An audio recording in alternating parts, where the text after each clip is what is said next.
There's been uncertainty whether or not this is actually the case. It's difficult to see where we're going here, because on one hand, we hear the stories that the U.S. has depleted a lot of its missiles and intercepted missiles. On the other hand, so they would want to get out of this. On the other hand, it appears that they're too far away for an actual peace deal. So is the best thing we can hope for an extension of the ceasefire, or will this negotiations take place, or are we going back to full-scale war? Well, I think the notion that we were going to hold talks again in Islamabad was always fiction. There was no evidence for any Iranian interest in doing so. The last talks were disappointing.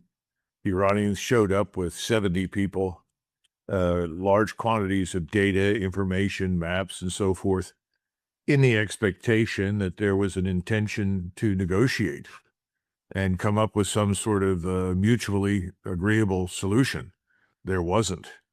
And, when you have someone like Vice President Vance getting up during the meeting to go outside and take a call from Mr. Netanyahu, it suggests that these are not really negotiations. It also suggests that Mr. Netanyahu, not Mr. Trump, is in charge. And I think effectively, for the purposes of deciding whether we will or will not fight, that's probably accurate.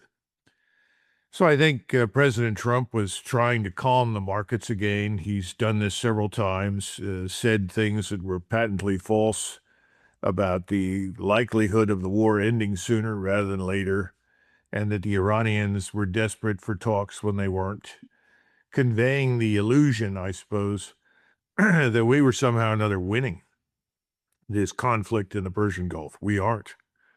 And as a result, I think there will be no talks. The ceasefire expires at 3 a.m., tomorrow in Iran. That's Iranian time. And I think the Iranians are preparing to be attacked again, and they're also preparing for the possibility that we will attack even sooner. So at this point, I think we should just dismiss whatever comes out of the White House as effectively nonsense, largely designed to calm the public and manipulate the markets. But I think that's over now. Yeah, this appears to be a common theme with Trump, that is to always declare victory no matter what happens. We saw this with Yemen, and, well, almost all instances, there's always a victory somehow, no matter what happens on the ground. But how do you expect this war to be fought, though? If the news stories we read are correct, the amount of missiles which have been used, I mean, it seems to be a very significant part of America's stockpile. To what extent is it reasonable to continue a war to this regard, or it will at this high intensity? I mean, will the U.S. try to do a low intensity war? Will they focus on ground invasion? Or it doesn't seem like it's possible to do another 40 days of this kind of warfare. Well, let me answer that question. But before doing so, let me sort of provide you with a strategic overview from the vantage point of people on the outside looking in. When I'm talking about people, I'm talking about the rest of the world that is watching what we are doing and what Iran is doing. Increasingly, we're seen as this aspiring supranational authority that wants to impose its will on everyone, everywhere. Iran has opted to stand up against this, and the world is very anxious to see what the outcome will be. We have always had the ability, certainly since, I would argue, 1899, to project power. In fact, that was the whole purpose of President Teddy Roosevelt's Great White Fleet. And he was the Assistant Secretary of the Navy when the Spanish-American War began, and that was the first time that we attempted to fight beyond the Western Hemisphere. We sent a fleet to Manila Bay in the Philippines, and we managed to defeat the Spanish fleet, which was rather antiquated, and we discovered we had no ground force that we could put ashore to claim victory. And so then we sat in the bay and waited for some period of time until some troops arrived, and the rest is history. But since then, we have been able to do that.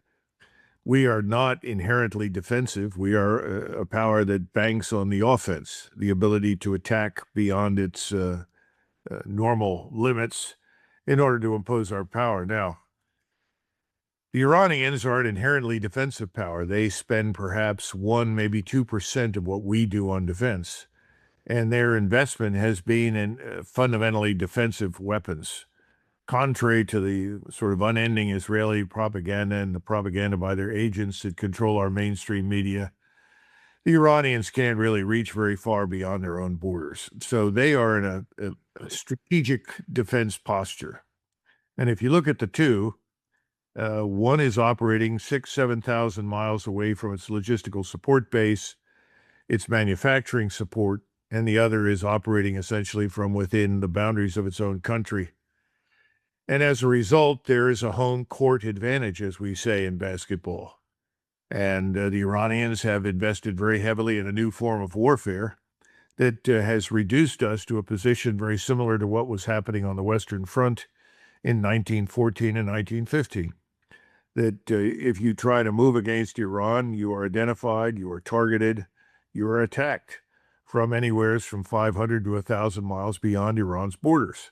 That makes it very difficult when you're dependent upon air and naval power to attack your opponent. That means you have to move your support and sustainment thousands of miles. You have to periodically refuel, reload from a great distance. The Iranians don't have to deal with that. And most of their critical facilities and stores are underground. Now, that's the picture. So what can we expect to happen now? I think that we have replenished our stocks in the theater. We have sort of resupplied all of our platforms, naval and air, with required munitions. Now, how long will they last? I would say you would see something again similar to what we did the last time. I think there will be greater emphasis on an initial period of intensity. In other words, the first 48 to 96 hours will be more intense than what we saw previously. In other words, more sorties, more missiles, more bombings. And these will be concentrated on what are allegedly critical targets that, if sufficiently damaged, could influence the outcome of the operation. Remember, this is an air and missile operation. That means that everything depends upon the targets you select. You're looking for targets and portions of a targeting system that will give you a strategic advantage over your enemy, that will convince your enemy to give up, to say, enough's enough, I can't go any further. And we've been trying this really since the end of the First World War. There were massive bombing attacks, long-distance strikes, interdiction, as well as close air support in the last 6 months of the war. We tried many of these things, and then when World War II came, we doubled down on all of this. We saw a lot of people experiment with different ways to approach this during the Spanish Civil War. But my point is that certainly since 1945, the air power community in the United States has been trying to prove that the air power community can do everything. So it was always foolish to expect that anyone who is a member of that community, like General Kane, the Air Force four-star, would step forward and say, you know, I don't think you should do this, Mr. President. If you try to do it, it probably won't work. It would be a strategic disaster. No, I think what he probably said is there are pros and cons. There are things we can do and maybe things we can't, but we can certainly do the following, laid out what was essentially a plan for an air and missile campaign. So now what I think you're going to see is a far more intense opening salvo. That salvo will be designed to be, in President Trump's words, a war-winning operation. It's going to be so furious and so devastating that the Iranian forces and their citizenry won't recover. That means the objective now is to destroy the Iranian state. That needs to be understood. When you begin attacking bridges and road networks and railways, power plants, desalination plants, oil infrastructure, that's about destruction of the state. You have moved beyond what you consider to be critical military targets and are focused largely on critical infrastructure. I think that's what you're going to see now. And we did that during the Second War. Its effects were mixed. The most important thing we did during World War II, in retrospect, were two things. Number one, we destroyed the fuel distribution and manufacturing system. So you couldn't produce fuel, you couldn't redistribute it. That opened the path for the Soviet armies in the East. And then the second part was that you couldn't refuel your Air Force. And that also meant that all of your air forces were concentrated on the protection of your cities. Now, the Iranians don't have an air force. The president talks about destroying the air force. They really haven't had an air force of significance since the Shah left. So they have very few aircraft. That was never a major player, just like the Navy was never a major player. The Navy consists largely of fast speed boats, unmanned submersibles, unmanned service craft designed to operate in the Persian Gulf. Not much further. So everything relies on missiles, target acquisition. Match the missiles, match the unmanned systems to the various missiles or various targets. We think the Iranians have perhaps 45 to 50,000 unmanned systems remaining, maybe more. They certainly have somewhere between 15 to 20,000, maybe some more missiles. I would say that that is more than an adequate supply to sustain Iran through several weeks. And they still have the ability beneath ground, out of reach, to manufacture missiles and manufacture drones. How many, how rapidly, I don't know. But we also know that the Chinese resupplied them, the Russians resupplied them. When you turn to our side, do we have another 1,000 joint air surface-to-surface missiles? We expended 1,000 of those in the first 3 weeks, most of those, frankly, in the space of a week. I don't know. I suspect we've probably replenished those stocks. There are others where we've replenished with as much as we can provide, particularly your anti-missile missiles, your PAC-3, your THAAD missiles. What have we got in terms of radars? Well, that's a grim picture. The radars that are being destroyed have not been replaced. They cost hundreds of millions of dollars, take years to manufacture. Whether or not we have anything left to put on the ground, I don't know. It could be that we would bring in whatever is left around the world. But my point is, I think the Iranians are in a better position than we are. That doesn't mean that they'll win and we'll lose. It's too soon to say that. Then the other point is, how many precision-guided bombs do we have? And do we have unguided bombs? I suppose we probably do. And if you're trying to demoralize your enemy, we still periodically rely on the provision of, say, B-52s, each of which carries 90 500-pound bombs. You do the math. How many B-52s can you fly over an area? That's called carpet bombing. That clearly can be done. Then the Israelis have been reprovisioned as much as we could afford, but I don't think their air and missile defense is likely to be infinitely more capable than it was. I think they're in a tougher position. We still have a lot of missile defense in the fleet. So that's the picture. We have a lot more ships now at sea. We have more carriers out there, more pilots, more planes. I think we have replaced the losses of the KC-135s, the fuel tankers. So I think we're gearing up for something similar to what you saw before, only far more intense up front. Now, you asked about ground troops. What I find interesting, based on the reports that you read, and I'm not on the inside. I'm not attending any of these meetings, so what I'm dealing with is hearsay, Glenn. That means I'm reading what the New York Times, the Washington Post, and others who are fed things by the Central Intelligence Agency and the National Security Agency and so forth, and from the Pentagon. And what they're suggesting is that President Trump has been unenthusiastic about the use of ground forces. He has said, I don't really want to do that. That's a very good thing, because I can't imagine any operation involving the use of ground forces in the Persian Gulf to seize islands that would make any difference to the outcome in the Gulf. I just can't imagine it. I don't know what they would be used for, because it's not going to give them control of the Gulf just because they're sitting on an island. And I always worry about, how do you resupply them? How do you evacuate people who are wounded? All this sort of business. Now, we'll see whether or not they try to do something. I'm sure Special Operations Command wants to do things. I'd be very surprised if people in the Army and the Marines don't want to do something. But I'm encouraged that President Trump, at least, has expressed reservations about it. So what will the Iranians do? And I think this is very important. We talked about the enormous damage we're prepared to do. They made it very clear that they will destroy most of what's on the west coast of the Persian Gulf. And that is of great concern to the entire world. If you stop and consider that the ingredients for your fertilizer, about 50% of these things, urea, nitrogen, phosphate, and so forth, 50% of it comes out of the Persian Gulf. And you're going to destroy this infrastructure?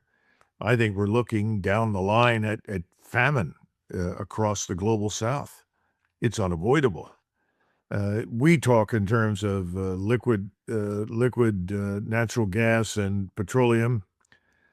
Those are already problems. There are people rationing things already in India, in Indonesia, in Thailand, and Vietnam.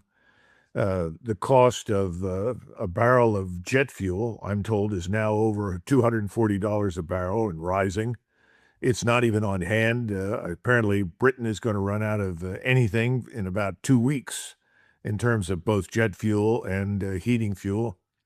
And of course, all these countries in Western Europe that have gone crazy on the green energy business are in terrible positions.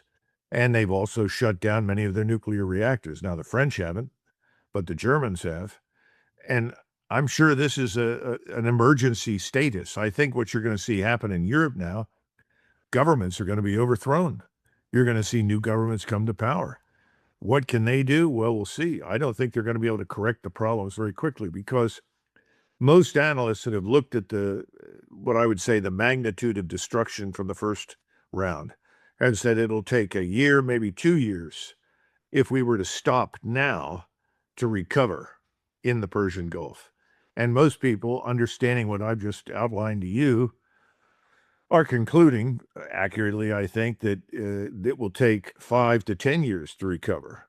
And we're not sure what recover means because a lot of this infrastructure in the Gulf may never be rebuilt. I mean, the decision may simply be made not to go back in there. And if anybody does go in there, I would say it would probably be China. Because right now, the sort of global, what's the right word? The sort of global safe area for cash and money is increasingly going to be China, not the United States. And I think that's where things are headed. If you look at just the credit markets, people are going to go to China to borrow, not come to the United States. And I think the petrodollar is already dead. Whether or not the yuan replaces it is anybody's guess. Probably could, but it may be a basket of currencies. And I think the Emirates and the Saudi House of Saud, all of these people are really in danger of losing their countries in the sense that others will take over in their absence. Because we know that large numbers of the Gulf elites have already fled to Egypt and Europe and other places. And again, we don't know what will happen in the region this time around. You have the Turks that have geared up, in my estimation, to be far more involved this time around than they were previously. So are the Egyptians.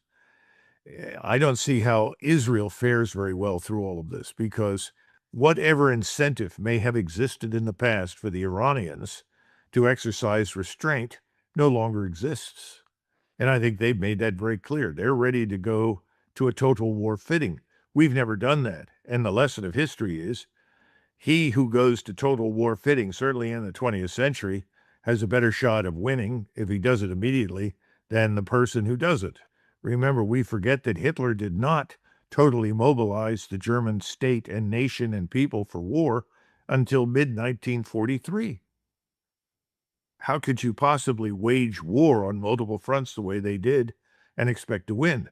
On the other hand, the Soviets lived in a state of war mobilization and went to total mobilization very quickly. We did too, and so did Great Britain. We are not going to do that to defeat Iran. That's an impossibility. Now, I should be careful because I'm sure you've seen the report that apparently General Kane, in his infinite wisdom, suggested to President Trump that it might be useful to consider conducting operations in the Strait of Malacca against Iranian vessels. I think that's a catastrophe. But it's not unusual for someone who's already losing a war to think that they could expand the war to other areas and conceal the loss in one place and ultimately bring it to a successful close elsewhere. I'm not sure that's a good idea, but I know that there are people that probably think that way. And there are foolish people out there who say, well, fine, then we'll also stop Chinese ships because, after all, the Chinese are supporting the Iranians. That's your opportunity to spread and widen the war even further. And one of the reasons the Chinese have been so sensitive to the South China Sea is they know from their history that whoever controls the South China Sea ultimately controls the flow of resources into and out of China. The Royal Navy did that. The French did it before the Royal Navy. And ultimately, the Imperial Japanese Navy did it. So the bottom line is I see no good news here, no good new direction. The ideal outcome, frankly, at this stage would be to simply end this uh, series of hostilities and put a stop to the whole thing and admit that we cannot, employing our military power, gain control of the Strait of Hormuz. What the Iranians have got, they're going to keep. And it's up to the rest of the world, once this war ends, to sit down with Iran and work out something similar to the Montreux Convention, which was created in 1926 and put the Turks in charge of the Dardanelles. By the way, the Turks have handled that very well. There haven't been any problems there. A similar convention can be set up, and I think the Iranians are the logical choice, given their strategic position, to run it. We don't like that. We're opposed to that. But we keep forgetting we don't live there, Glenn. You know, we don't live in Asia. We don't live in Europe. We don't live in Africa. We live in the Western Hemisphere. It's a huge problem. It's a strategic reality that we really don't want to accept. And we don't want to accept the fact that warfare has now changed dramatically. And with the right mix of missiles and unmanned systems and space-based surveillance and good communications, command and control, a much lesser power with fewer resources can be much more effective against a maritime aerospace power that doesn't have those advantages. Seems that bringing the fight to the Strait of Malacca would be a good way of pulling China closer into this war. That's a disaster on its own. But you get the impression that there's growing concerns around the world. They're especially vocal, I think, in Asia now that the entire world is being, well, sorry, the entire world order is being dismantled. That is, international law itself is rejected. I mean, there's always been violation of international law, but at least people were making excuses for breaching it or pretending as if it wasn't being breached. Thus, upholding the legitimacy of international law by even breaking it. But this time around, this seems to be just refuting it to some extent. I was wondering, what is the wider picture that you see from around the world? Is this deliberate dismantling of the world order? It's just, uh, it's, it seems to be, yes, getting some strong reactions around the world, and not just on the economic sphere. There's a massive pushback, and especially in regards to Iran, it's quite a remarkable achievement that there's now so much empathy for Iran around the world. I haven't seen this before in my lifetime. So what do you make of this? Well, if you look at India, India sees itself as dependent upon an extension cord that plugs at one end into India. Let's say, for simplicity purposes, the socket for the plug-in is in Mumbai. And then the rest of the extension cord goes through into the Persian Gulf and plugs into the various oil states, Emirates, and Iran, and so forth. That extension cord was suddenly pulled out of the wall. And it's something that the Indians never really anticipated. No one seemed to think that there was any reason why anyone would disrupt the flow of resources out of the Gulf to India. But India also does roughly $180 billion a year of business in the Persian Gulf. So a great deal of commerce and money and resources are flowing into and out of the Persian Gulf as far as India is concerned. India is sensitive to international laws and norms. India is opposed to the use of force to solve anything if it can avoid it. And they're shocked now that the United States has opted for the use of force to solve Israel's problem, let's put it that way, with Iran. Because if it were not for Israel, we would not be at war with Iran. Let's be frank. There's no real reason for us to do so. We have this The wealth of propaganda out there that's been created over the last 3 decades to try and demonize Iran and turn it into public enemy number one for the United States, but that's a lot of nonsense. When 9/11 occurred and we suffered the losses from the two towers that were destroyed in New York City, 1 million Iranians poured into the streets in places like Tehran and elsewhere at night and held candlelight vigils to mourn the loss of life in the United States. There was real hope at that point that some sort of improved relationship could be fashioned as a result of this tragedy. They tried very hard, and we essentially spit in their faces. It's unfortunate. They were very supportive of us in ways that most people don't know. Once we were in Afghanistan, and then subsequently, if it hadn't been for this General Soleimani that we were so anxious to murder, we couldn't have stopped the war against us in Iraq.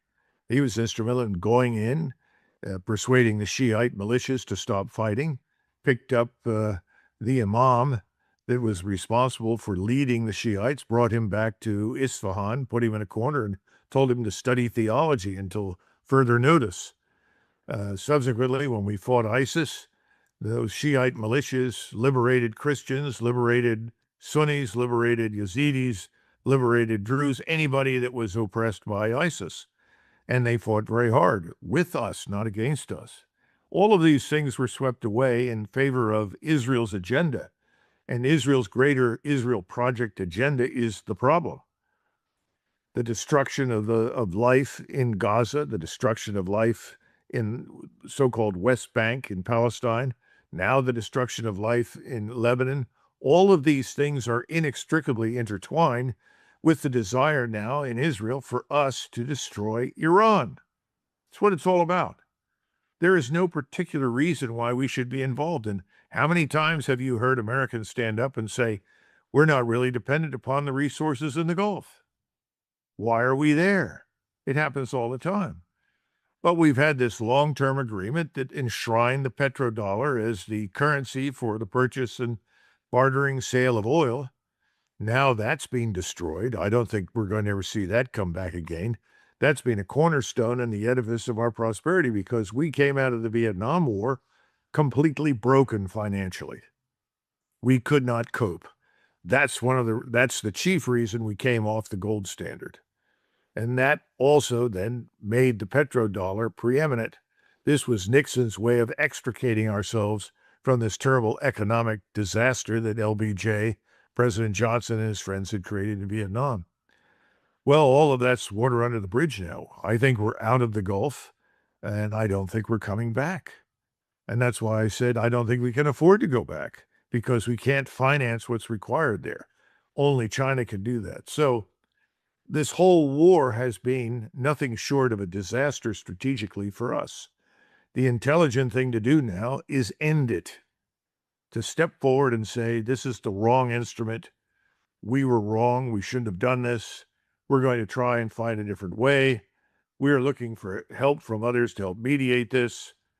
But that means that we behave like a normal power within this multipolar system. And you know, Glenn, there's no appetite for that in Washington. We want to be the supranational authority. We want to establish the rules of the game, and then we want to dominate the game, and we want to win the game. That's over. Those days are past. Well, I think this adjustment from the global primacy to multipolarity is going to be, probably bring us to more wars. But in this war, it seems to have consequences. Of course, Asia is being impacted in a great way, especially economically. But in Europe as well, we see Zelensky is making the point that the lack of air defenses now is as bad as it could possibly be. At the same time as the weapons are drawing up, he's complaining that the U.S. has been disrespectful to his country because, Witkoff visited Moscow but not Kiev. We see the EU complaining that the U.S. weapons, which are supposed to be sent to Ukraine, are being delayed or diverted. The Europeans are talking about the NATO, establishing a NATO without the U.S., a different NATO that is. And at the same time as you're seeing the situation going worse, the Europeans still appear to be escalating. That is, these massive drone programs they're sending to Ukraine, seemingly allowing their territory to be used to strike Russia's Baltic coast. And yeah, we now see that Russia is essentially warning that all of these factories producing all these drones are considered now legitimate targets. So where do you see all of this going? Because they seem, I don't want to say, I'm wondering how to describe this best. There seems to be some massive, not panic, but delusion. I'm not sure what is a good word to describe what is happening in Europe now, but it's yes, there's not much strategic thinking. It's just this obsession with defeating Russia. Yet the weapons are drying up. Lack of capability seems to be compensated with more belligerent language and dismissing of all red lines. So, where do you think this will take us? Well, my perception is that the misrepresentation of Russia's true intentions, which never had anything to do with conquering anybody anywhere, is going to vanish in an energy crisis that the current governments in Western Europe in particular can't master. I think that's the final straw. So the globalist leaders who want to maintain this war against Russia will be unable to do so because they'll be thrown out of office. I'm still surprised that we have not seen open revolution in places like Germany and Great Britain. I think we will in the future. The situation in England, Scotland, Ireland, and Wales is really bad. We've already seen the Irish come out into the streets. I think we're going to see more of that. They may be the canary in the coal mine for the British Isles. I hope so. But the people that are running the show in Parliament are simply out of touch with reality. They recently refused licensing for more drilling in the North Sea, even though they know that the oil deposits there are enormous and the need for the energy is overwhelming. But we're still dealing with these people that live in this illusory world where wind and solar power are going to replace carbon-based energy. It's not going to happen, not this way. I mean, perhaps at some point, Tesla's dream of harvesting energy from the atmosphere will work, but in the meantime, we have to use what we've got. We've got to survive on that. I think Europeans are concluding that. And I think in Germany, eventually you're going to see a return to the status quo, which is these people that are running things are going to be gone, and they're going to have to restart nuclear power plants. And they're going to have, once they've thrown these people out, they're going to have to come to terms with Moscow. And they should. Again, everything, all the abuse, the insults, and the lies hurled at Moscow have to be fundamentally dismantled. That's very hard to do when the media is controlled by these globalist governments. The media has not told the truth. They've portrayed Ukraine as a sort of luminous group of patriots fighting desperately for their freedom. That's a lot of nonsense. The Ukrainians were built up for the purpose of attacking Russia by us. We encourage this. We cultivate. When I say us, I'm talking about we and the Europeans. NATO is finished. Exactly what I thought would happen at the beginning of this crisis in January of 2022. And I said so. NATO is done. The Europeans must find a way forward for themselves that makes sense. And I think eventually this will happen. I hope sooner rather than later, because President Putin has restrained the use of Russian military power. He's held it back. He has everything he needs to finish this war decisively this year. There's no question about that. He also has the means to flatten substantial areas in the Baltic states, in Germany, Poland, elsewhere, anywhere in Great Britain, for that matter, where they're manufacturing these drones to be hurled against Russian infrastructure and against Russian citizens. He has sat on all of this. He has declined to do those things. He's held the force back. The Russians want to do it. He doesn't. I hope that European governments will outpace, the Russian desire for action. I really do, because it would be disastrous for that war to unfold in Europe. And the Europeans today they've lost their fear of war. They don't understand just how bad it can be. And I think these governments, once they're replaced, new people will come in and they'll behave differently. And this man Kerensky and the corruption in that regime, its underpinnings, which are, the worst imaginable criminality, they have to be revealed. The truth has to come out. How many times have we heard about these supposed atrocities committed by Russians, only to discover that they were committed by Ukrainians?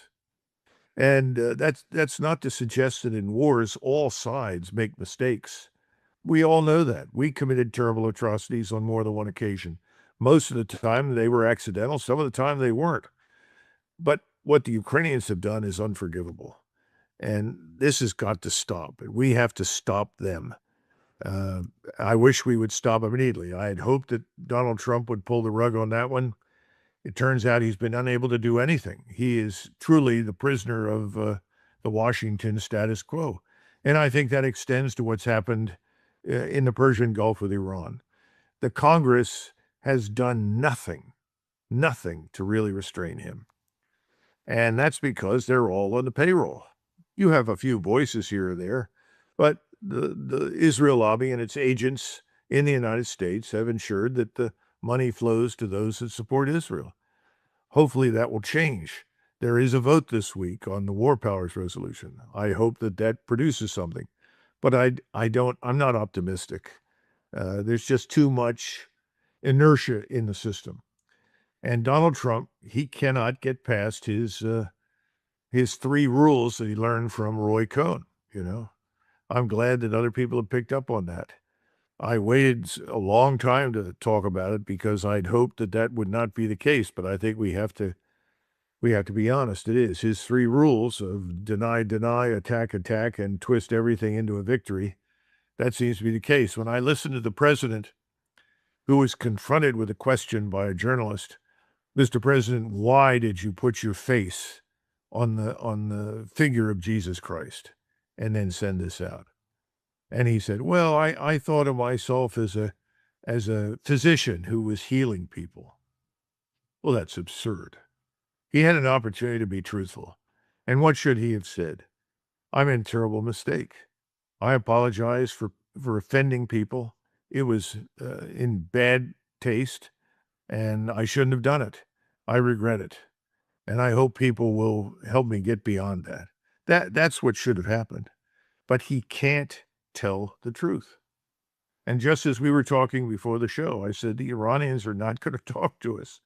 Everybody knows that's paid any attention to them. There's no point in talking to us. Remember, they too watched our little soiree with Mr. Putin in Anchorage. And what did we do? We showed up with nothing. And President Trump seemed to think he was going to charm the Russians into doing whatever he wanted so that he could walk out and pretend that he was this heroic figure that won the war. The Russians came with proposals, substantive material. The Iranians came to Islamabad with a group of 70 people with substantive materials. They thought they were there to actually negotiate a solution. They discovered that's not what it's all about. All of it has been about the same thing. You must submit to Israel. You submit to Israel's demands, the war stops.